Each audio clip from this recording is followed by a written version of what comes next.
Today we are going to talk about the interdisciplinary approach on Pianoville.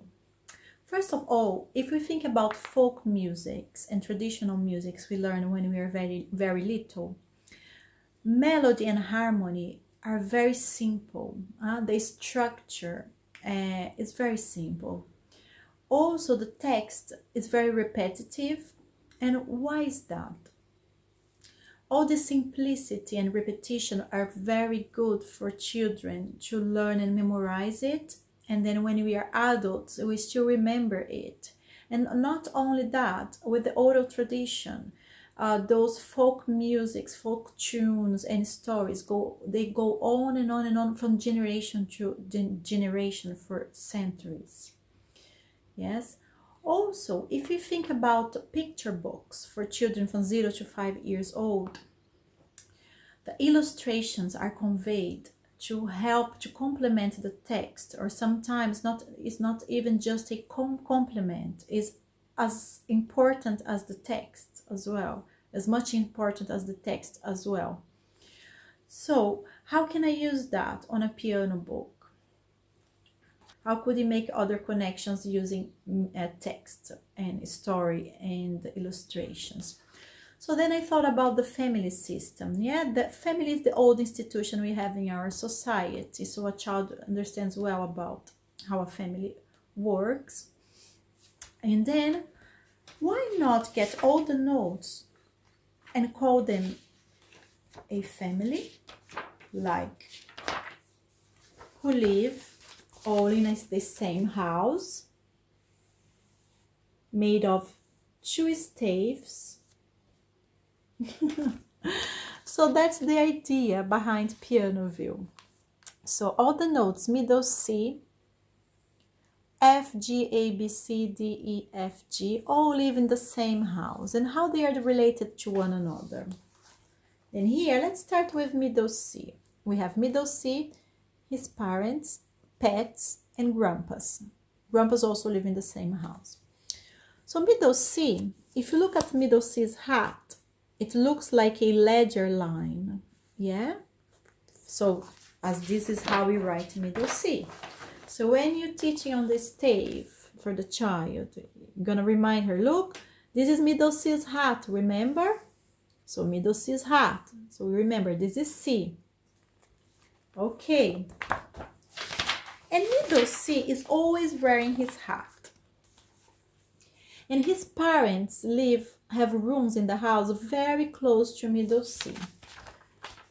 So middle C is here, busy mom B here, and dear dad D here. Also, E, easygoing E, is the cat. And what this cat loves most, I'm gonna show you. Oh, this cat can be so naughty sometimes. Look at that. He loves laying down on dear Daddy's head. Look at that. And because that is what he likes most, when we write E on the stave, we write it on the next line above D. And what about hungry A, the dog? He's so hungry all the time, and then he barks for food at busy mom B, all the time barking. So that's why he stays just on the line below B. And here are B's parents and D's parents.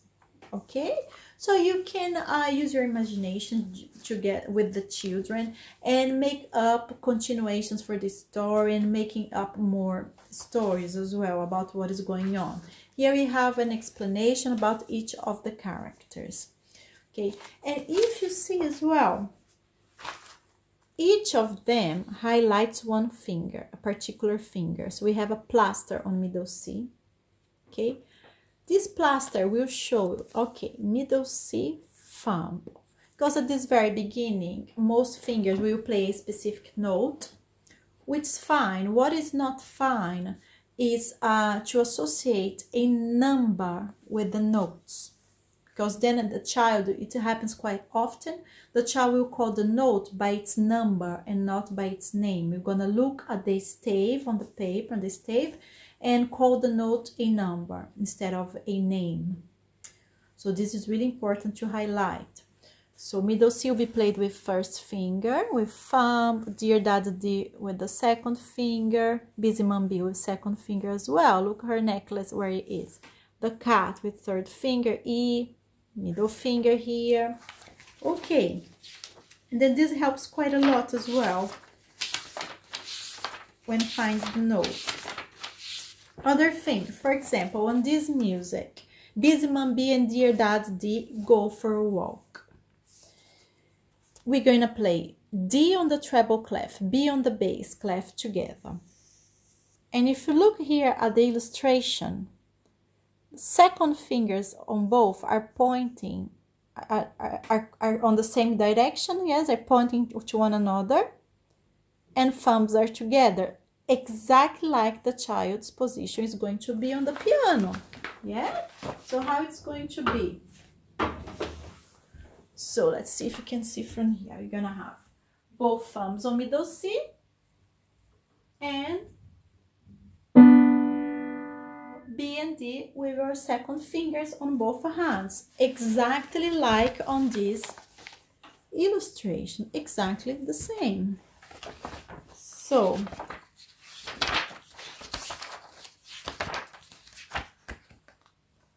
at the end of the book, we have a tune for all the family to play together, to be together. So we have all the family here.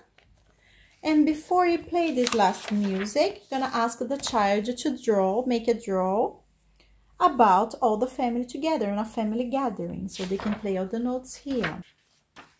And how are the sections organized on this book?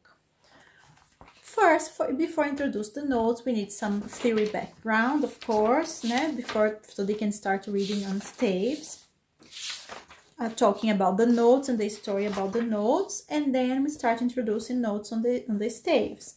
And then the first section is about C, Sick Boy C, nicknamed Middle C. And then you have the place of the note on the piano. And then after introducing the note and its place on the keyboard, there is a text about the note. So let's see this text. C is always sick. It's raining, wear your hat, Sismon shouts on a rainy day.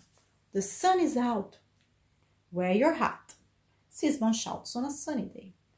It's cold, wear your hat. Oh, is it hot? Never mind, wear your hat. And then after introducing C, I will introduce Biz Mom B and Dear Dad D.